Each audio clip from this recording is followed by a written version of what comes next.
من هو ربك الله ورسولك محمد ما كتابك القرآن وما دينك الإسلام. صرف 40 لوگ مسلمان ہوئے تھے، کیا کیا مشکلوں کا سامنا نہیں کرنا پڑا، لوگوں نے مذاق اڑایا، ذلیل کیا، آسٹرسائز کیا۔ اللہ کی قسم رسول اللہ صلی اللہ علیہ وسلم سے محبت اور ان کی ذات جو آپ کے سامنے رکھی جا رہی ہے، آپ بتلائیے ان کا مقام اتنا اعلیٰ، ان کی ذات اتنی اعلیٰ ہے، کیا یہ ایسا مقام نہیں ہے؟ کیا یہ ایسا دربار نہیں ہے؟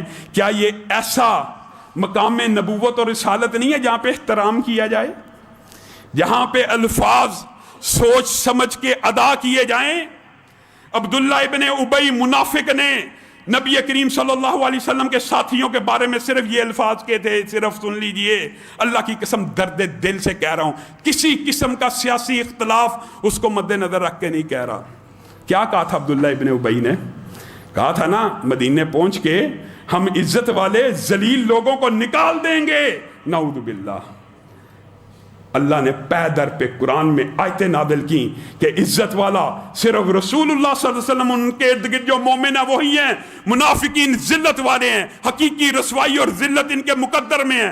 اللہ رب العزت کو اس لفظ کے ساتھ اتنی غیرت اور جلال آئی، نبی کریم نے عبداللہ ابن ابی کے بیٹے کو بلایا، کہا آپ کے والد محترم نے یہ کہا ہے۔ بیٹا کہا آپ کو پتہ ہے نا میں کیسا بیٹا ہوں، میں نے آج تک اپنے باپ کے چہرے کے اوپر نظر کو اس لیے نہیں ٹکایا تاکہ میں ادب اور احترام کے سارے کرینے اور سلیقے پیش کروں۔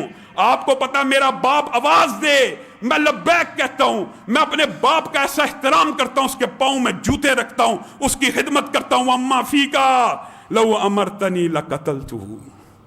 جہاں تک معاملہ آپ کی ذات کا ہے، اللہ کی قسم آپ صرف زبان سے اشارہ کیجئے، اپنے باپ کی گردن کو آپ کے پاؤں کے نیچے لا کے رکھ دوں گا۔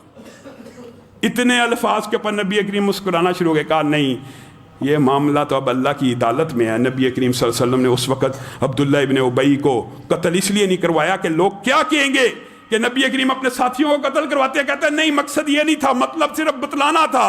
لیکن بیٹے نے نبی کریم کی اتنی غیرت کھائی، مدینہ کے چوک میں کھڑا ہوا، مہار کو کھینچا، کہا تو مدینہ میں نہیں داخل ہو سکتا۔ باپ حیران پریشان ششدر رہ گیا، یہ بچہ جو کبھی میرے آگے بولا نہیں آج میرے اونٹ کی مہار کو کھینچ رہا ہے۔ اس نے چھڑوانے کی کوشش کی، یہ جوان تھا، نہیں چھوٹی۔ کہا اللہ کی قسم تم مدینہ میں اس وقت تک داخل نہیں ہو سکتا جب تک حضور صلی اللہ علیہ وسلم سے پروانہ نہ آ جائے۔ الفاظ صرف یہی کہے تھے نا۔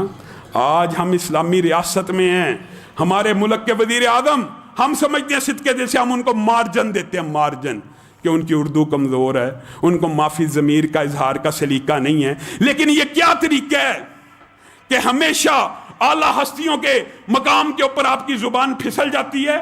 جب صحابہ کا نام آتا ہے آپ کے منہ سے لوٹ مار کے الفاظ نکلتے ہیں، جب نبی کریم کا مقام آیا معاذ اللہ آپ کے منہ سے یہ الفاظ نکلے کہ لوگوں نے انہیں ذلیل کیا، نعوذ باللہ۔ آپ مقام نبوت اور رسالت سے آشنا نہیں ہیں، آپ تیاری کیجئے۔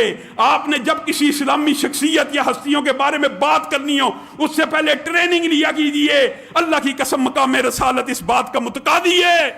یہ کہا جا سکتا ہے، یہ کہا جا سکتا ہے کہ نبی کریم صلی اللہ علیہ وسلم کا تمثر اڑایا گیا، نبی کریم کو اذیت دی گئی، نبی کریم کو تکلیف دی گئی، نبی کریم صلی اللہ علیہ وسلم کا چہرہ، جسم، پاؤں کو زخمی کیا گیا، یہ سارے الفاظ درست ہیں۔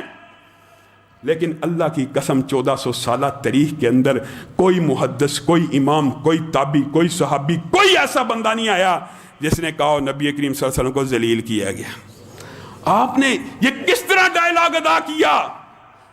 اور میں خان صاحب کے ماننے والوں کو بھی یہ بات کہوں گا، اللہ کی قسم ایک وقت آنے والا ہے، اندھا دھند ہر بات کی حمایت مت کیجئے۔ ایک وقت آنے والا ہے جب سخت احتساب ہوگا، اور حدیث کے الفاظ ہیں، صرف آپ اس کے بارے میں غور کر لیجئے، صرف اس کے بارے میں۔ اللہ آپ سے اور مجھ سے، ہر بندے سے ایک دن آنے والا ہے، پوچھے گا کہ آپ اس بندے کے بارے میں کیا رائے رکھتے ہیں؟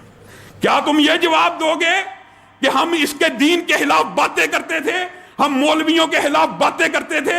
جب آپ سے پوچھا جائے گا کہ محمد صلی اللہ علیہ وسلم کے بارے میں آپ کی کیا رائے ہے، آپ یہ کہیں گے کہ ہم تو ساری زندگی ان کے دین کو برا بلا کہتے آئے، ہم ساری زندگی ان کی شخصیت اور ان کے نظام کے خلاف جنگ لڑتے آئے، ہماری عمریں بیت گئیں، ہم نے انگریز اور گورے کا نظام تو لاگو کیا، لیکن اس رسول کے نظام کے خلاف ہم کھڑے رہے، ہم سینہ سپر رہے نہیں۔ خان صاحب کو چاہیے توبہ بھی کریں، اور لاکھوں کروڑوں مسلمانوں کا جو دل دکھا اس لفظ کے ساتھ، ان سے بھی معذرت کریں۔ ہم ان کو کفر کے فتوے نہیں لگاتے، ہم سمجھتے ہیں ان کی اردو ویک ہے، ان کو پتہ ہی نہیں لگتا، وہ کم بولتے ہیں تو کم تولتے ہیں، اور جب زیادہ بولتے ہیں بالکل ہی نہیں تولتے۔ ان کو چاہیے کہ ان ہستیوں کے بارے میں اپنی زبان کو، جس طرح عبداللہ ابن ابی کے بیٹے نے اپنے باپ کے اونٹ کو لگام کو تھاما، کون ہے جو ان کی زبان کو لگام دے؟ ان کو احتیاط کرنی چاہیے۔ یہ مقام رسالت ہے، یہ مقام نبوت ہے، جہاں پہ ایک غلط الفاظ، ایک غلط لفظ سارے اعمال کو برباد کر سکتا ہے۔ اللہ رب العزت جو کہا گیا، جو سنا گیا، اس کو